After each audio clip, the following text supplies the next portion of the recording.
everyone, this is Dmitry here from the Ballerina team. I'm handling the ecosystem at Ballerina and our partnerships. And we also have Adnan from Kubeless. So the way that we'll do that webinar is that I will start and I will give a quick introduction to what Ballerina is. And that would be sort of just generic introduction, not related to serverless in any way. And then I'll pass over to Adnan, and he will handle the Kubeless Serverless part. At any time, you guys can ask questions. There's a questions tab in the GoToMeeting controls on your screen. So just ask the questions at any time, and Adnan and I will answer them at the end of the webinar. So let's get started. Cool. So for those of you who have not yet used Ballerina, it's a programming language. It's a full programming language. It has all the attributes that you would expect programming language to have: type system, variables, looping, functions, objects, records, and so on. But it has been designed specifically for the cloud native world. So it makes it really easy to implement services and endpoints and work with other services and other endpoints and so on. It is type safe, which is a big thing because you don't have to rely on just getting some sort of JSON. You can actually define the types that you want to send and that you expect and have that enforced by the language. It's compiled, so you get a lot of error checking at compile time, and it has concurrency built in, so you can do forks and joins and so on. So I'll have a very quick like 3-4 slide overview, and then I'll give a super quick high-level demo. So a few design principles that we've built into the language. One is that it is code-based. It's not some sort of configuration, some sort of XML config meta something. It is actual language. It does have annotations that can help you add additional attributes to the language. For example, on the left-hand side, there's a sample of how annotation for resource configuration can be added. For example, to add authentication scopes or define which methods you're handling. Or on the right-hand side, there's a example of Kubernetes annotation. Like if you want Ballerina compiler to build the application into Kubernetes artifacts rather than simple executable, then you can add those. So, but annotations are not sort of a replacement of the actual logic. They just help you add certain attributes and behaviors to the objects inside the language, or modify the way that the compiler, the build process works. And then the third important thing is that it has been built with the sort of sequence diagram notion in mind. So parallelism is built in, and also inside the tooling, which I will show in the demo, you can always look for the graphic version of your applications, which make it very easy to understand what's happening and to debug and troubleshoot, etc. But it's not a graphical only language, right? You would typically use the language by typing using the regular syntax, and use the graphics to see what's going on if you want to. It is, as I already mentioned, very much network oriented. It has been built with microservices in mind. So things like endpoint and services, first-class citizens, and data types include JSON and XML. It is very explicit when local or remote calls happen, so it doesn't hide the network.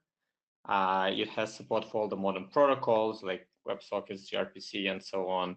And I've already talked about type safety, type matching, and the resilience is built in as well. So things like distributed transactions, load balancing, circuit breaking, and so on.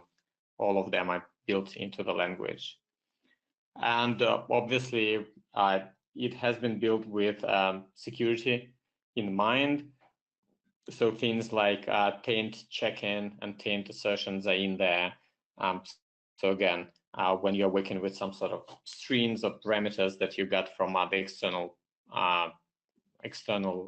service, the language would fail if you simply try to get that into your SQL or something, and you would need to maintain it explicitly. And finally, which is very close to my heart, it is very ecosystem oriented. It is open source, and it has been built with a package management system built in. There's Ballerina Central, where community can exchange the packages, and we'll use some of the packages in the demos. It is extensible. So for example, the Kubernetes notation that I showed a couple slides before come from that extensibility. It has implementation of language server protocol. So based on that, there are plugins for various IDEs like IntelliJ and Visual Studio Code and so on. And I already talked about Kubernetes and Docker and observability interface built in as well. So you can monitor Ballerina apps using Prometheus, Grafana, Jaeger, and so on. There's a lot more. I will not talk about all of that, but you can go to a Ballerina website, and there's a nice Ballerina by example section on the Learn page where you can find a lot of examples of how you do different kind of things in Ballerina. With that, I'll switch to demo and give you a very quick sort of intro demo to Ballerina. So here's my Visual Studio Code. And I have my empty file. What I will do is I will create a simple hello world service. So I'll just post a name and get hello name in return.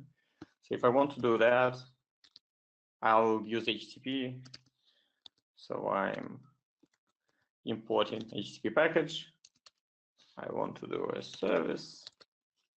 And again, I'm using HTTP service. I could have done gRPC or something. Hello. Hi. And then by default, it would listen to that hello, hi path. If I want to modify that, I can, as I mentioned, use annotations. So I can say base path is just slash, for example. Or again, by default, this thing will listen to hi, but if I want, I can, again, change the path. And again, by default, it listens to all the verbs, but if I want to only listen to post, I can do that, and so on. And then finally, if that should be a string. And finally, if I obviously want that service to listen to some kind of port, so I can create my endpoint, use 1990 ports, for example, and bind to that. So that would be my kind of simplest service. It doesn't do anything, but if I wanted to send something back to the endpoint that called me, I can invoke that respond method on the caller. And this is the remote call notation. So that shows that this is happening over the network. And for example, I could say hello world. And again, there's type check-in, so it tells me if I'm not if I'm not assigning the return in any way, but I can just ignore that for now. If I want to actually get some parameter like name, I can get that from the request. So I can say string name equals request, and that's a local call. So here's the dot instead of the arrow.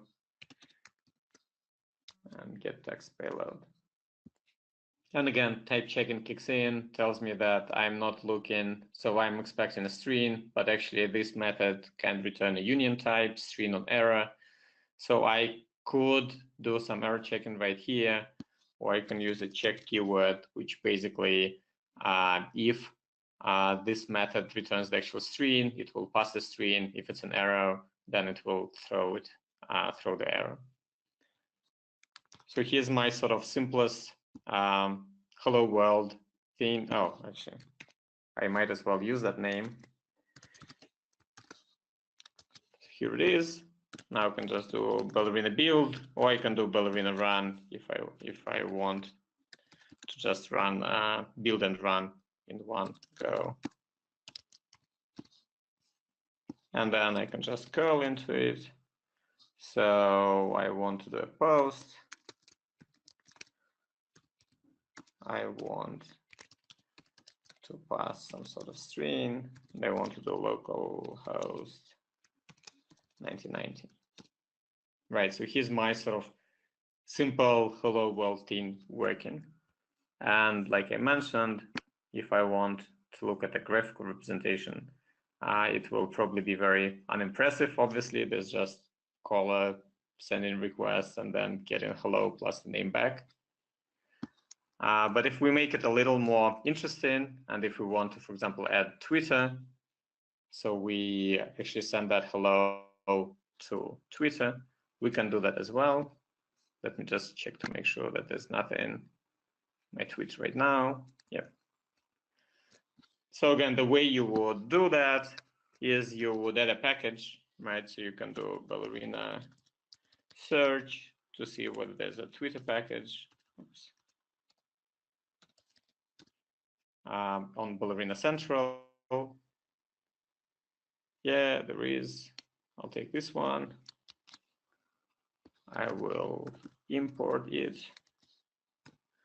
Now I want to create another endpoint for Twitter specifically.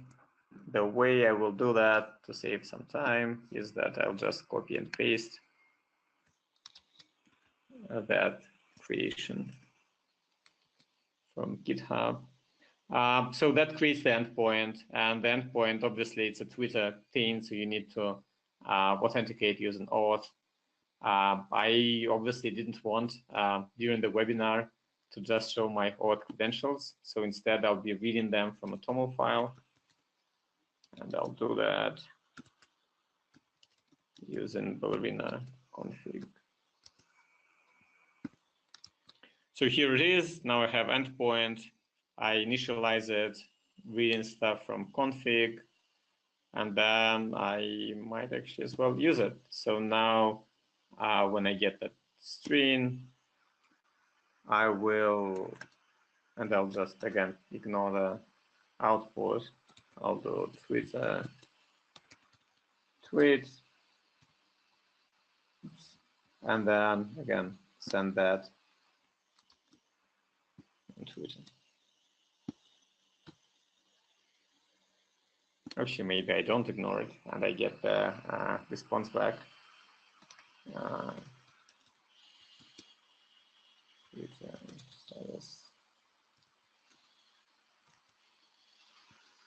And instead I say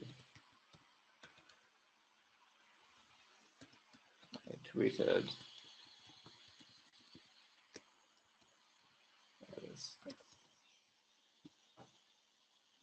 okay, and this thing again can return error. I'll ignore it for now. Cool. So now, oops. So now let me again build it and run it. So this time I want to also pass the config in there. So I already have a twitter.toml file created that has the variables.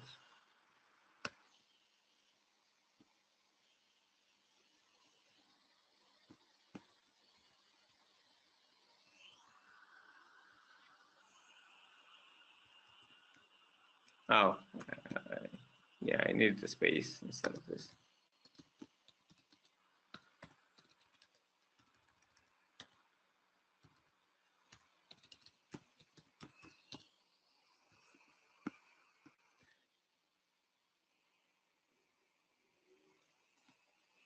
So now, if I do my post again and I go to my Twitter account, it should hopefully be in there. Here it is.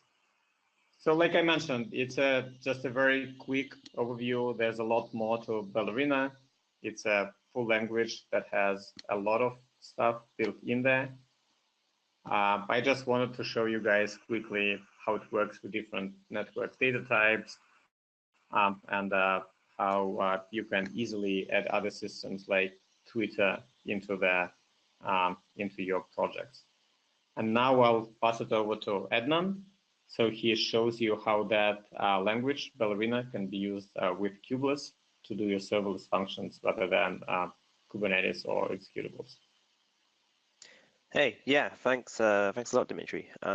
Just share my screen here.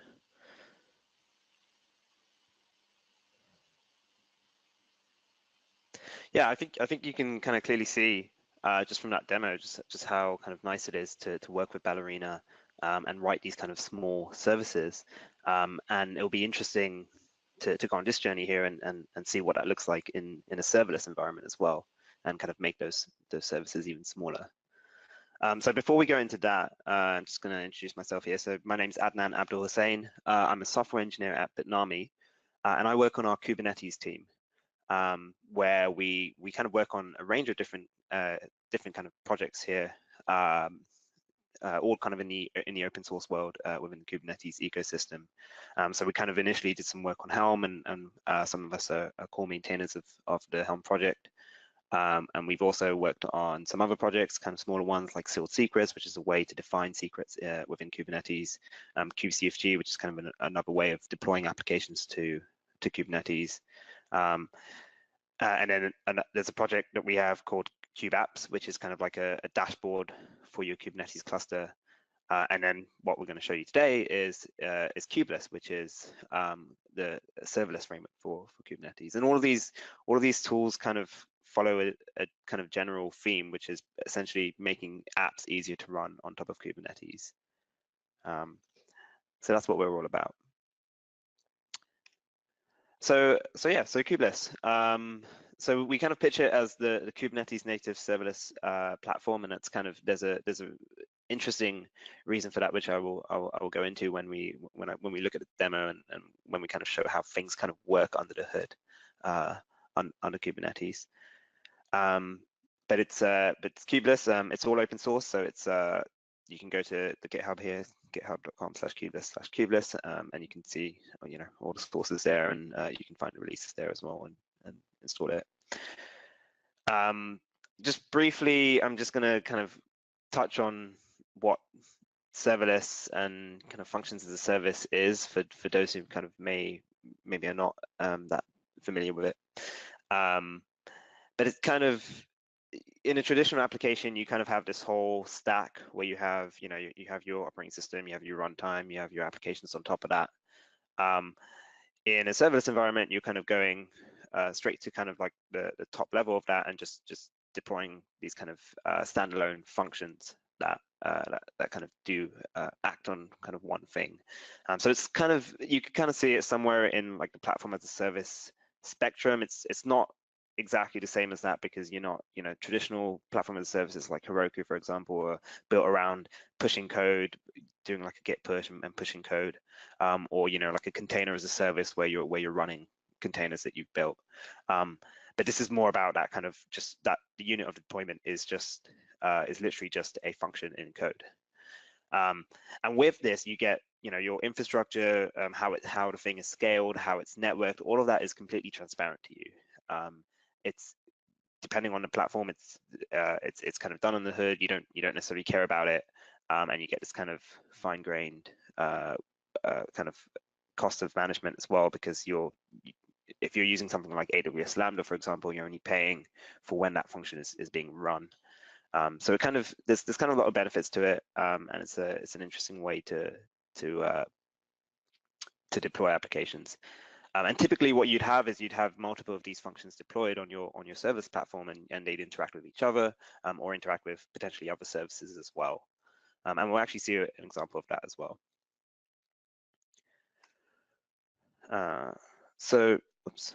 So kind of why Kubernetes? Why is that a good platform to run to build a serverless platform on top of?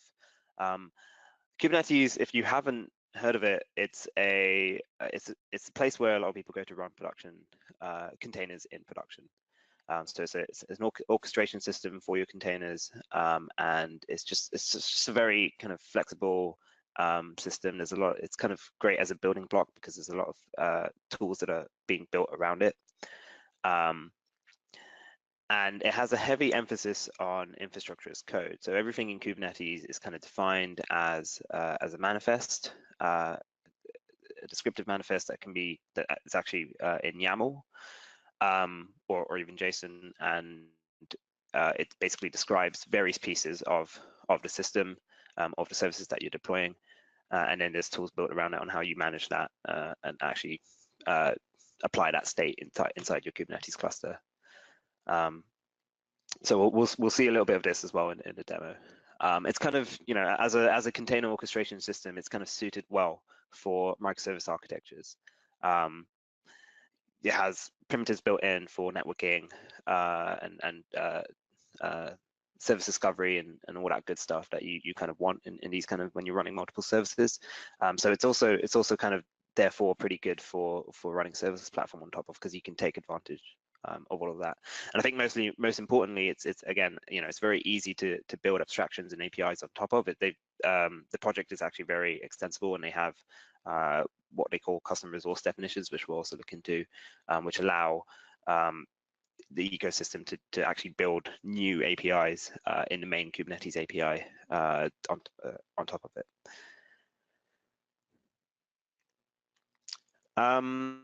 So here's an example of Kubeless and how it works. And on the right here, I have a function that I could write, and you know, this will look similar to kind of what Dimitri just demoed, except a lot smaller. And you can see it's just a function here that's taking some input and then just returning a single string here, which is hello world ballerina. And if I were to go and deploy this function with Kubeless, once I have my environment set up, I can go and run this command here, Kubeless function deploy, and it'll go and do that for me. I'm passing in. Kubeless actually supports multiple runtimes. Ballerina is kind of one of the newest ones that we support. But it also supports Node and Python and Ruby, so some kind of your traditional serverless runtimes as well. But here I'm passing in Ballerina, and then I've got a handler which I'm telling the function I want to run is foo, and then the file that this will be on my local machine, pointing to the file that has that function. So what happens on the hood? So Kubeless and Kubeless. The Kubeless client will act similarly to kubectl. It's kind of useful on top of kubectl as a way to do things with Kubeless. But it will discover your Kubernetes connection in the same way as kubectl does. So if you have a kube config, it'll discover that. So as long as you can get kubectl to work, you can download a Kubeless binary and it will work. What it will do is it will create this function custom resource. So I mentioned custom resource definitions and building extensions on top of the Kubernetes API, and this is what we do. We use this custom resource to do that. And what that will do is it will create a deployment essentially to run that function as a container.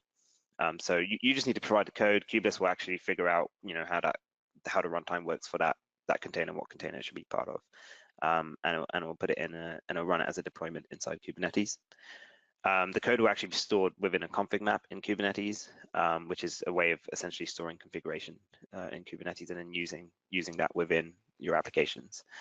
And then you also get a service and for HTTP triggers, and all functions are actually HTTP triggers. So so what you do is you get a Kubernetes service, and that allows you to then call out to it as well. But yeah, enough talking. Let's have a look at how this actually works. So what I'll do is I'll go to my terminal here. Hopefully it's large enough for people to view. And actually, I'm just gonna show you. So we'll just have a look at this Kubernetes cluster that I have set up here. So I'm just using a Kubernetes cluster on Google Kubernetes Engine. So you can see I have a 3-node cluster here. And I can also run Kubeless, get server config.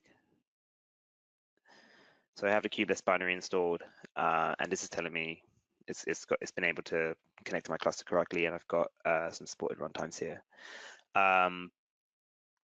One thing to note is to basically install Kubeless, you can go to kubeless.io, or you can go to the GitHub page here.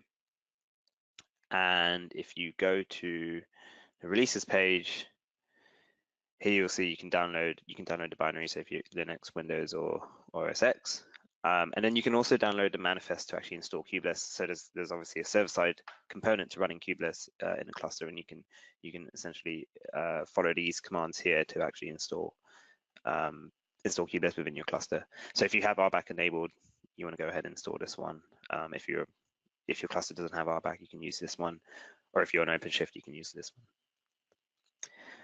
I already have this pre-installed in my cluster, so if I go ahead here and look at the pods that are running in the Kubeless namespace, and most of the time you wouldn't necessarily care about this, but it's just to show that this is kind of running and pre-installed. But we have a Kubeless controller manager, so this is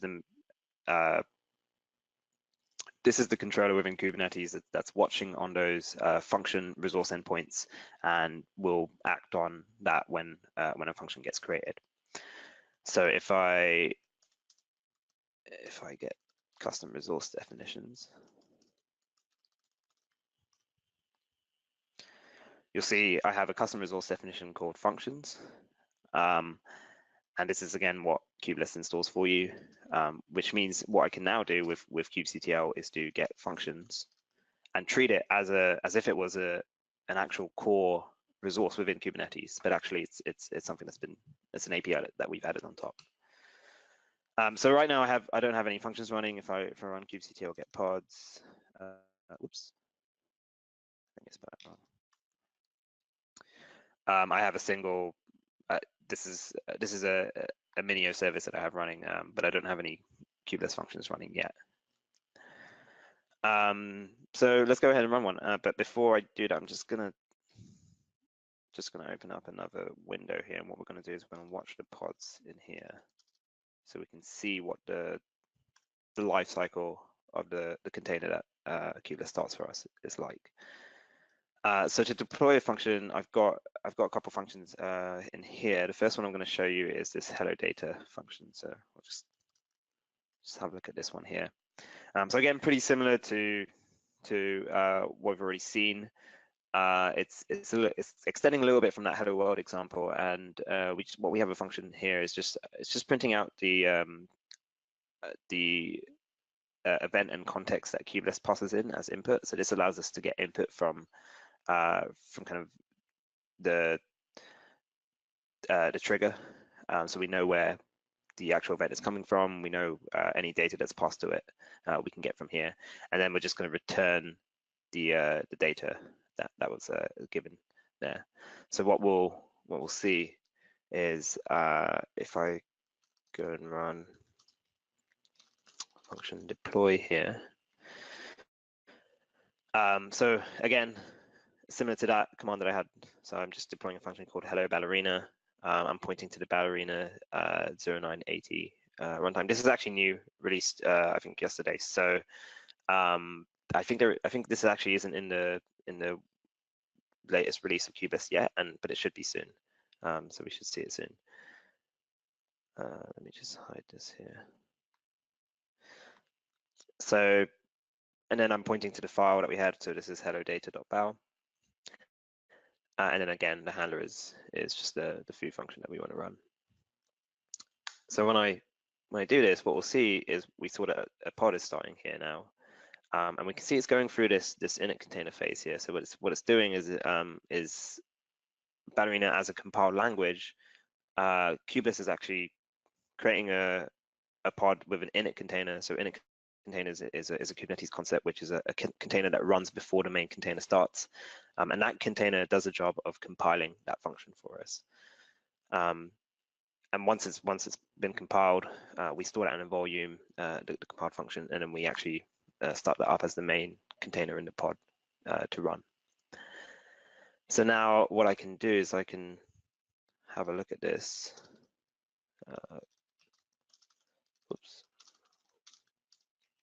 And I'll just tail the logs here so we can see what's going on. But you can see again, we have this function started up as an HTTP function. And if we go back to the function here, I didn't specify any of the kind of service annotations that Dimitri did in his demo. All I have here is just a function. But what Kubeless has done for me is it's packaged it up kind of within that, and it's set up so that it will actually call that function for me. And if we can demo this by running Kubeless function call.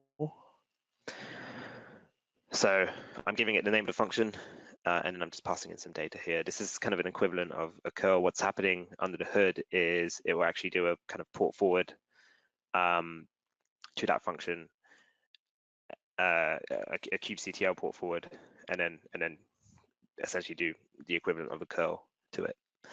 So we saw in the output here of the function that it's kind of printed out that event and context for me. So that's the event it's printing out, and then that's the context. So I can see, this is obviously something I can do something interesting with. And then I'm just returning the response from that was just returning again that event data, which is what I sent through here. Something more interesting, what we can do is we can set this up against, we can see what an event trigger would be like. So I've set up a NATS cluster. So that's NATS. It's kind of similar to it's essentially a pub/sub service, similar to Kafka, and it's a new CNCF project, fairly new CNCF project. And so I have a NATS cluster running inside my Kubernetes cluster in this namespace here. And that Minio service that I had up here is set to already publish events using this NATS cluster. So what I can do is I can tell Kubeless that I want, and again, one of the other things I have here, if I go back to the Kubeless namespace, the other thing in addition to the Kubeless controller I have here is the NATS trigger controller. So this is something that you can get if you go back here, you can get the controller for NATS, and this will allow you to essentially listen to pub/sub events with NATS. There's also one for Kafka and Zookeeper. So if you're using Kafka, you can also use that one. Documentation on how to set this up is in the Kubeless doc. So if you go to pub/sub mechanism here, you can read about how all of this is set up. I won't go into too much detail here. You can always go to this resource to find out more about how that works. But I have this NATS trigger controller set up, and I have my Minio, and Minio, if you haven't heard of it, is kind of like an S3 service. So it mimics the S3 API, and it's something that you can run on premise. So I have a Minio service running inside my cluster, and I can talk to it as if it's an S3 bucket. And what I want to do is I want to push images up to a bucket in my Minio server, and then have that kick off a function, kick off my Ballerina function, so then I can do something more interesting with that. An example would be having something like a thumbnail generator. So if I upload an image to a bucket, that bucket kicks off a function that will go and generate a thumbnail, and then upload that to maybe a different bucket or the same bucket with a different name, and that way I can have a kind of thumbnail generation function. But for this example, we'll just use this existing function that I have here. And what we'll do is we'll set up the we'll set up the trigger here. So what we're going to do is we're going to say Kubeless trigger NATS create Minio Ballerina. So that's just the name of the trigger that I'm creating here. And then I'm specifying a function selector. And I'm saying, so this is similar to kind of selectors in Kubernetes. Kubernetes basically uses labels to define what it is, and Kubeless by default will give two labels to your function. One that's created by, to say that it's created by Kubeless, and then one with the actual name of the function, and the name of the function here is Hello Ballerina. And then I'm specifying a trigger topic here, which is Minio. So this is basically saying in the NATS cluster, if there is a message on the Minio topic or the Minio subscription, pass it to this function with the label Hello Ballerina and created by Kubeless. So once I create this, and that's been created successfully, what I should be able to do, and if I'm using the Minio client here called MC, and my bucket is, and we'll just check, let's just see.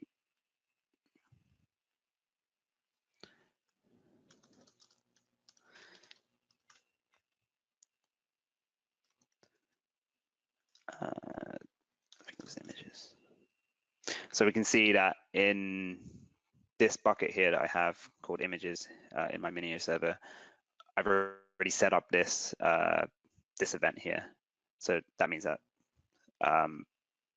whenever something happens in this bucket, it's going to actually forward it to the NATS cluster, and then the NATS cluster Kubeless is subscribed to that NATS cluster, and we'll pass it on to my function. So let's try that. Let's actually copy something into this bucket here, and I think I have an image here, image PNG, which is just a Kubeless logo.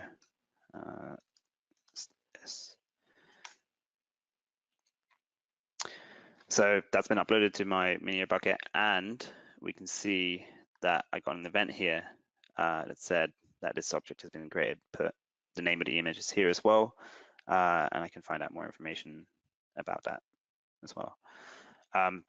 So you can see, you can do some pretty interesting stuff here. You can also see what was the source of that event. So in this case, it was Minio S3. I think if we go up to this one. Well, in this case, the event type was application JSON, so we could tell it's an HTTP trigger. But you can kind of see how you can deal with potentially different triggers here. So yeah, that's an interesting demo of kind of PubSub. I'm gonna show you one last demo here, and that is the Twitter demo that Dimitri showed you, but within Kubeless. So we'll see how kind of different or similar this is. So here's a function. Again, it's kind of using, it's kind of similar structure to the other functions. And we have one function here, send tweet, which again is taking in the Kubeless event and Kubeless context. And essentially does that same line, same two lines that Dimitri wrote. So we're sending tweet to Twitter, and we're just sending the we're actually, so the string that comes in with the data is actually what we're going to be tweeting, and then we return the tweet ID. And then here again, as Dimitri had his Twitter client config here, we've done the same thing here as well. And I'm using my actual Twitter account. I'm not using a demo account like he did. So I'm definitely not going to show the credentials to that. So we'll go ahead and create this function. In this case, because we have an extra config file as well here, we have the Kubeless TOML. What we actually have to do is zip up the two into func.zip and then pass that to Kubeless. So what I've done here is I've just created func.zip with kubeless.toml and twitter.bow inside that. And then what we'll do is we'll do function deploy. And what we can do is we can watch the pods again.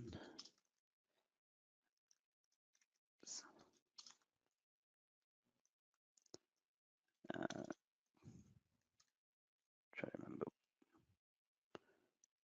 There we go. So yeah, I'm deploying a function called Twitter with, again, the same runtime that I had before, and I'm passing that func.zip file, and then I'm setting the handler this time to send.tweet, or send tweet rather. So I'll just wait for that to be deployed. And again, it's going to compile here, and it's going to pull the packages down. So it's pointing to the Twitter package and the Kubeless package and the config package, and it's going to pull those packages down and then build that Ballerina function for us. And now it's running, we can actually call out to it. So let's see here. So I'm just going to pass in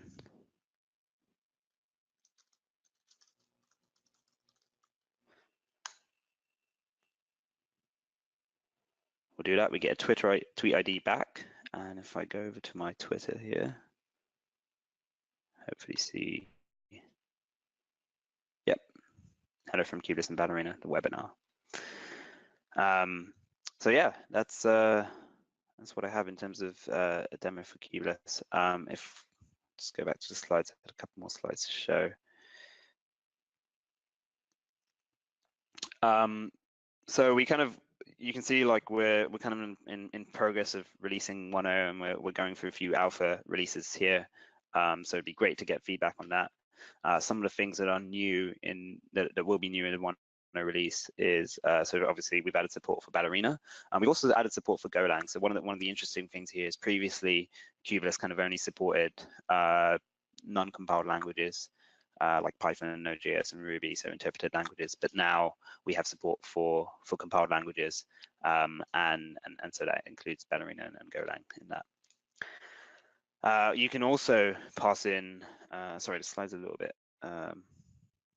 difficult to read, but you can also pass in Docker images now as a compiled language. So if you wanted to kind of build your own custom runtime, there's ways to do that, and there's also some documentation here at the bottom here on how to implement a new runtime. Again, you can find that in the Kubeless docs. So it's actually it's become very easy, much easier to add new runtimes to Kubeless. Obviously, we've had, I mentioned we had event triggers using Kafka, and now with the new CNCF NATS project as well. And also, if you happen to be using Sysdig Falco, you can also we also now have an integration with that. So if you're using that for your security and monitoring, you get a nice kind of integration directly in with Sysdig. And that's it.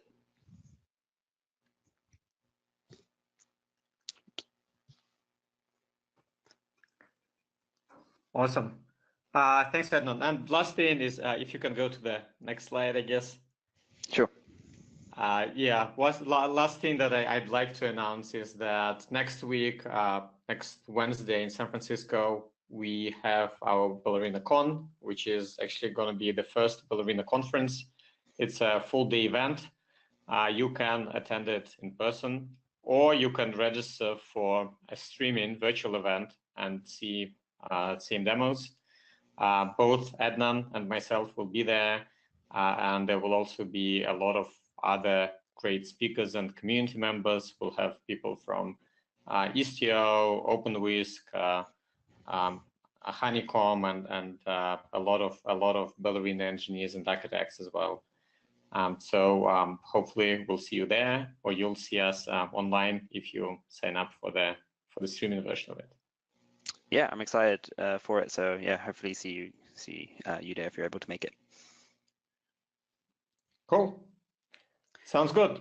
So I think with that, looks like there are no questions. So we can just wrap it up. Mm-hmm. Thank you all for attending the webinar, and we look forward to seeing you at the con.